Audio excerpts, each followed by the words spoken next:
Welcome back to another edition of the Educational AD Podcast. We couldn't do this without the incredible support of our sponsors, and we want to start by saying thank you to all of them.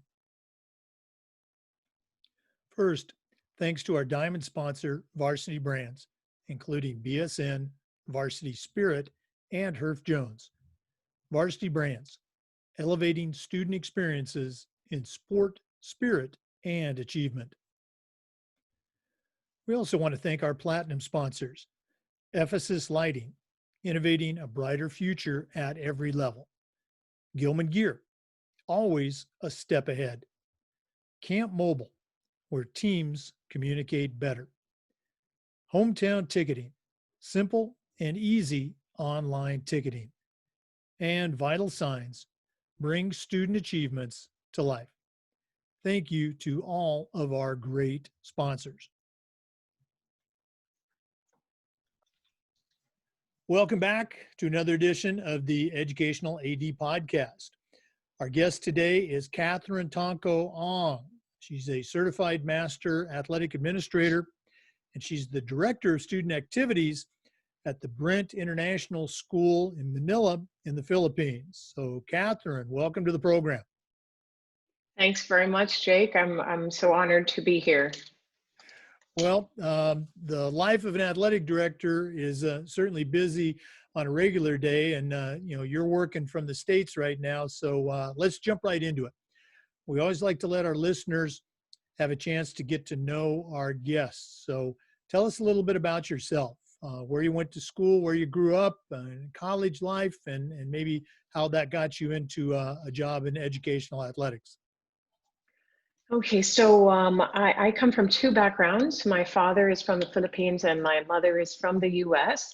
And so I've spent time in both countries. I pretty much grew up here in the US and then went back for high school and college in the Philippines. And so getting into being an athletic administrator, well, I was always an athlete growing up, but never did I think that my path would lead me to being an athletic administrator. And mine was quite an unconventional way to get to where I am now.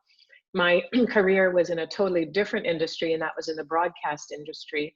And so I've spent 12 years in that career, longer than I have been an athletic administrator. And so, and getting into being a broadcaster I was in second year college, and there was a revolution and our government was thrown out and they needed some employees to be in the news department for the government television station. And so I was told to go in by one of my father's friends, and I went in, and that was the start of my news anchoring career, which spanned a dozen years. And so that was fun, but very untraditional. So I don't have a background in education. I do have a background in sports though, and that's how I became an athletic administrator, is through coaching my son in baseball and my daughter in softball. And from there, we were very successful in Little League. So I think I was a coach for maybe about 6 or 7 years in baseball. And that's when some parents of the international school that I work for now recommended me to be the baseball coach at Brent. So that's technically how I was hired to join the school. And then slowly I worked my way into the athletic department, coaching other sports. And then I became full-time, basically a volunteer with my 2 kids going to school there. And when my predecessor, who was a 34-year veteran, when he retired, he recommended me to take his place. And there you have it. I still feel like a rookie up till now, but that was my way into the athletic administrating job. Well, that's not such an unusual job. Granted, you had the first career, but starting as a coach, picking up some extra sports, moving into administration, that's not so atypical as you might think. In our job, in any job, we always talk about the importance of leadership and mentors. Tell us who some of your mentors have been, maybe back in college or just professionally? Whose voice can you still hear as you talk to your students and your coaches each day? Well, definitely my predecessor. He was a long-time, well-known athletic administrator in the whole region.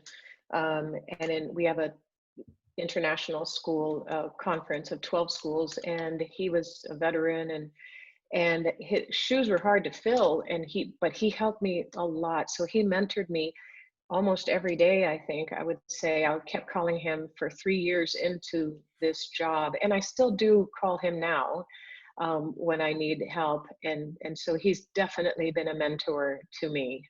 Um, Also, my coaches growing up who taught me it's not just about skill, but it's about leadership, specifically a basketball coach that I had in high school. So, but definitely my predecessor.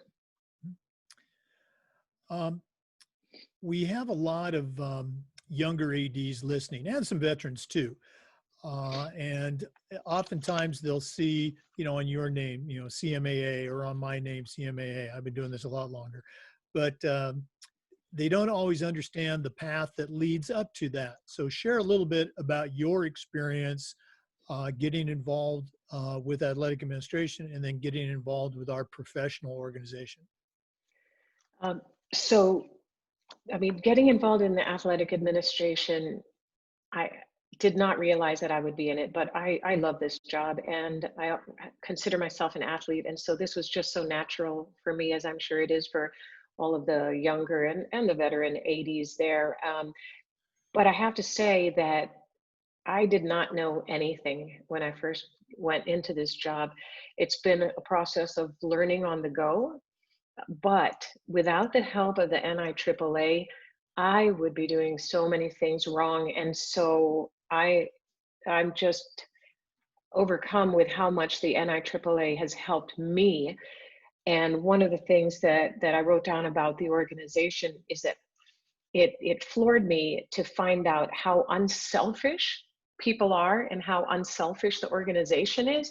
And it's just so many people and so many veteran athletic administrators who just want to give back, and for no other reason than just wanting to share their knowledge and their expertise. And so one of my goals, because I believe in the organization so much, is to spread all of the wealth of knowledge that the NIAAA has with regards to bringing out speakers to, let's say, to Asia, the LTI courses. One of my goals is to make the NIAAA accessible in Asia and in the Asia region, so that it's not so expensive for us to come to the national conference in December, or come to the national conference but have more knowledge and professional development, because now we have people who can come to Asia and teach it. Or even from within our organization, we've gone from maybe one athletic administrator or two who could teach in our regional conference to now I think we're up to 6 who can teach, who've taken the 790.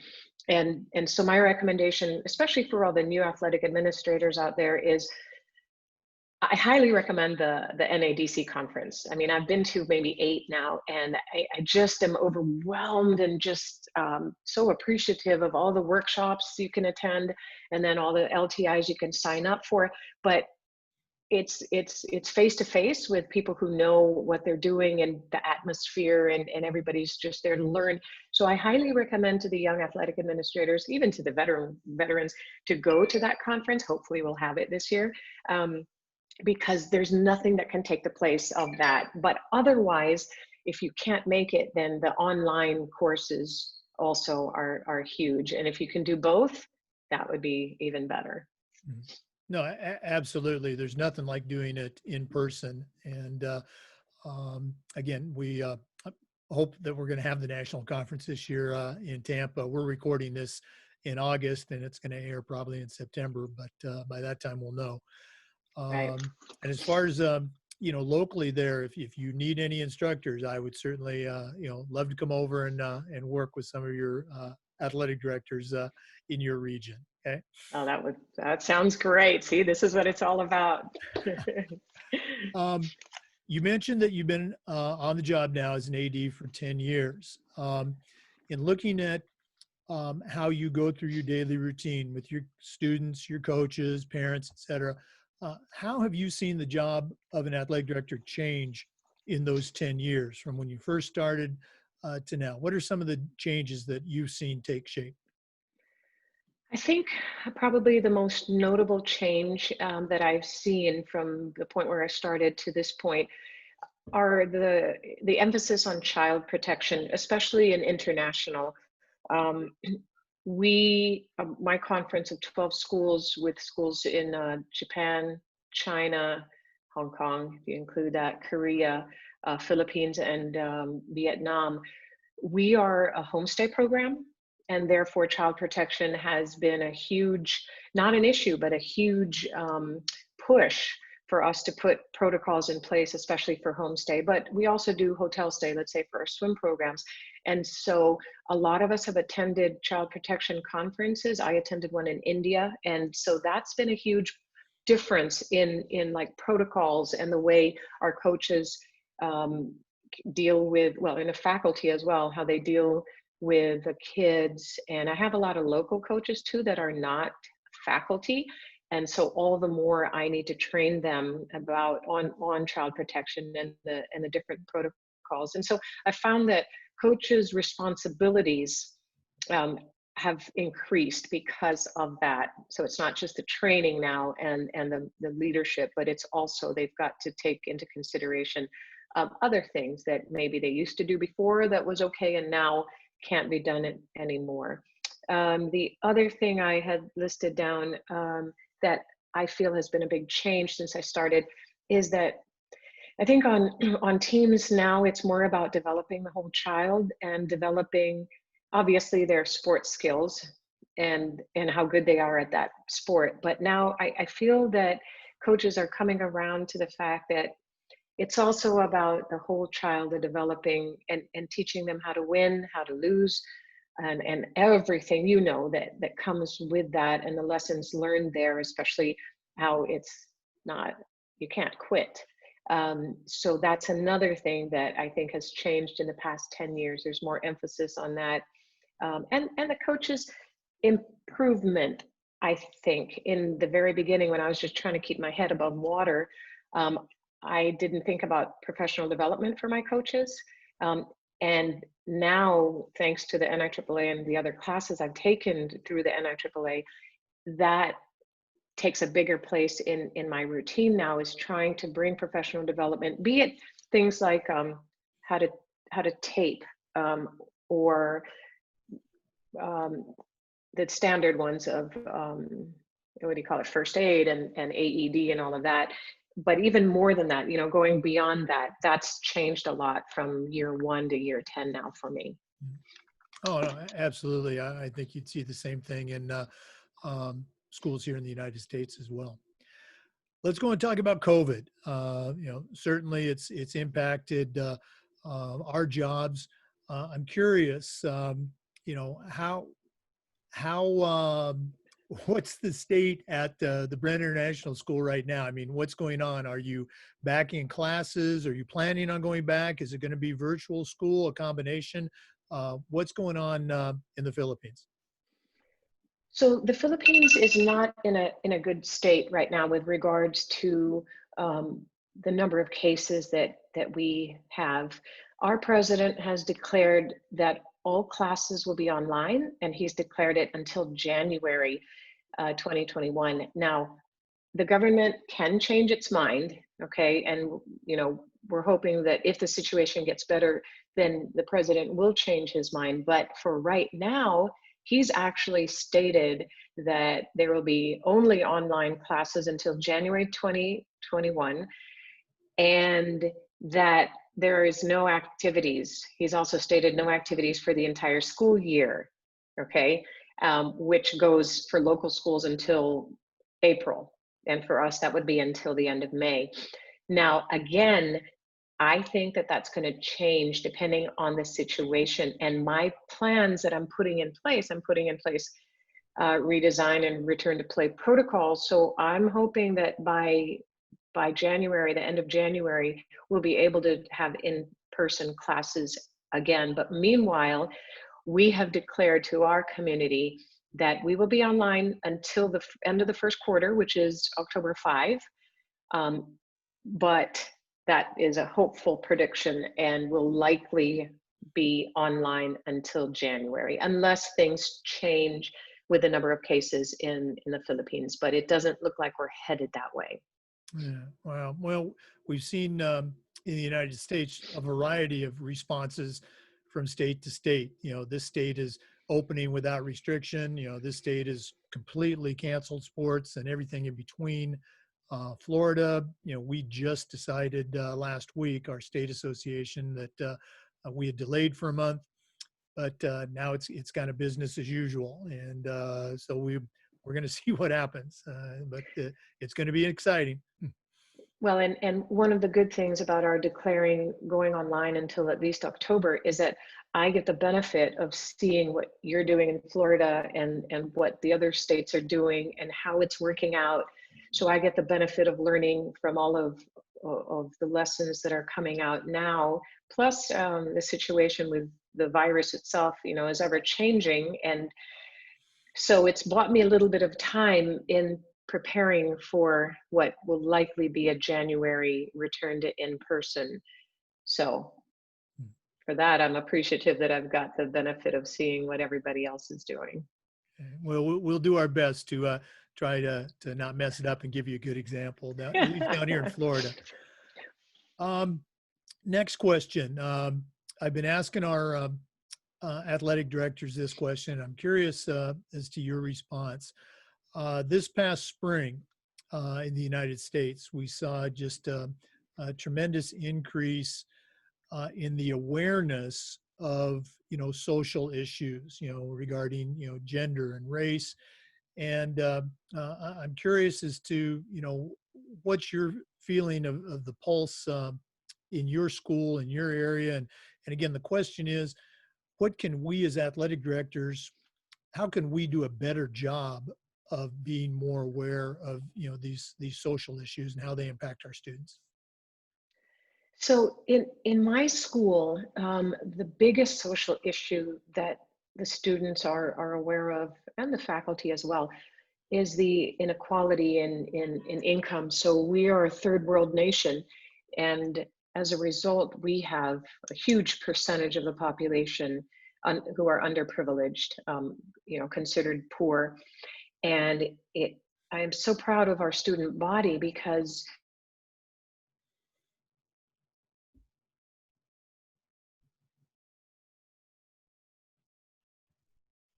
that's nearby, and we raise money, these students raise money for them. So those are the main issues we face in our school, in our third world country. With regard to race, it's quite different because, like, my school, we have 42 different nationalities. So we've got all sorts of beautiful people.